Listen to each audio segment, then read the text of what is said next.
This is WFYI News Now. It's September 4th, and I'm Zach Bundy sitting in for Abriana Herron. On today's show, the state of Indiana will deliver more than $27 million through its school safety grant program. July was a busy month for the Indianapolis International Airport, and the push for redistricting in Indiana sparks debate across the state. This is a spiral that threatens the health of democracy. Those stories coming up, but first. A high-profile public art project planned for Broad Ripple received zoning approval this week. The 30-foot steel and metal sculpture will be at the corner of College and Westfield, one of the most visible intersections in the North Side neighborhood. The large-scale statue has garnered attention for its imposing appearance. Indiana artist Jason Myers is creating the sculpture called Gavin Divergence, which is part of a series that depicts tall, slender figures which can be lit at night. People who spoke at the zoning meeting commented that the art piece was out of place. Others were worried about traffic and safety issues. People in support of the piece said it would be a welcome addition to the village.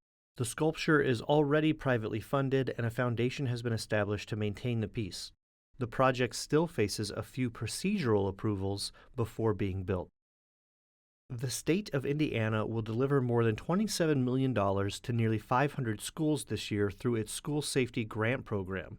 Brandon Smith reports on what the money is used for.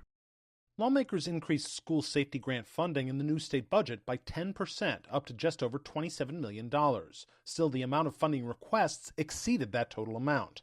The Indiana Secured School Safety Board, which oversees the program, says it prioritized schools who hadn't received safety grants before. A majority of the schools used the money for law enforcement officers on campus to the tune of nearly $20 million. $5.5 million went towards safety equipment and hardware upgrades. 7 schools spent a total of $32,000 combined on firearm training for staff.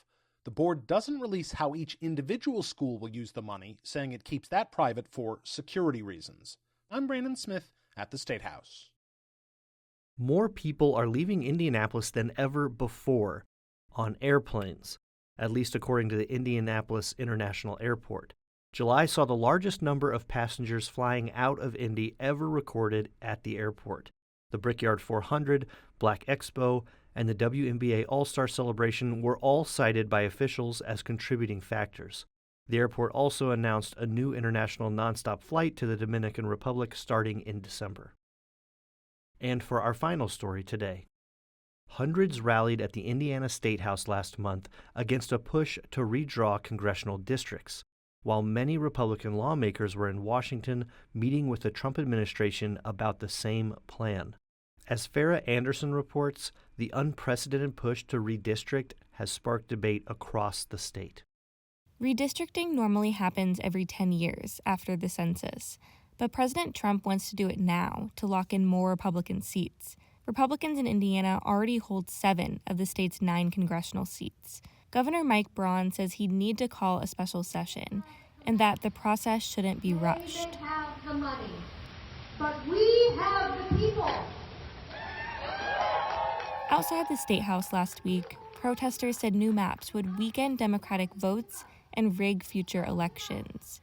Melissa Borja is an Indianapolis resident who helps mobilize Asian American voters. We deserve better than this unfair nonsense that's happening.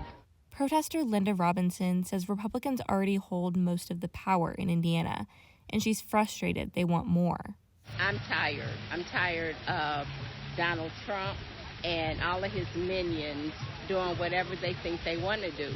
Experts like Gregory Schufelt, a University of Indianapolis political science professor, say the latest push to redistrict is dangerous. This is a spiral that threatens the health of democracy.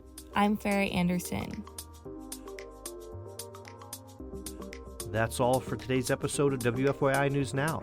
Our podcast is produced by me, Zach Bundy, with support from the news team at WFYI and public media journalists across the state. Our news director is Sarah Neal-Estes. Kendall Antron produced our music. If you like today's episode, remember to subscribe and share, and follow WFYI on Instagram, TikTok, Facebook, and YouTube to check in on our newsroom throughout the day. Thanks for listening. We'll be back tomorrow.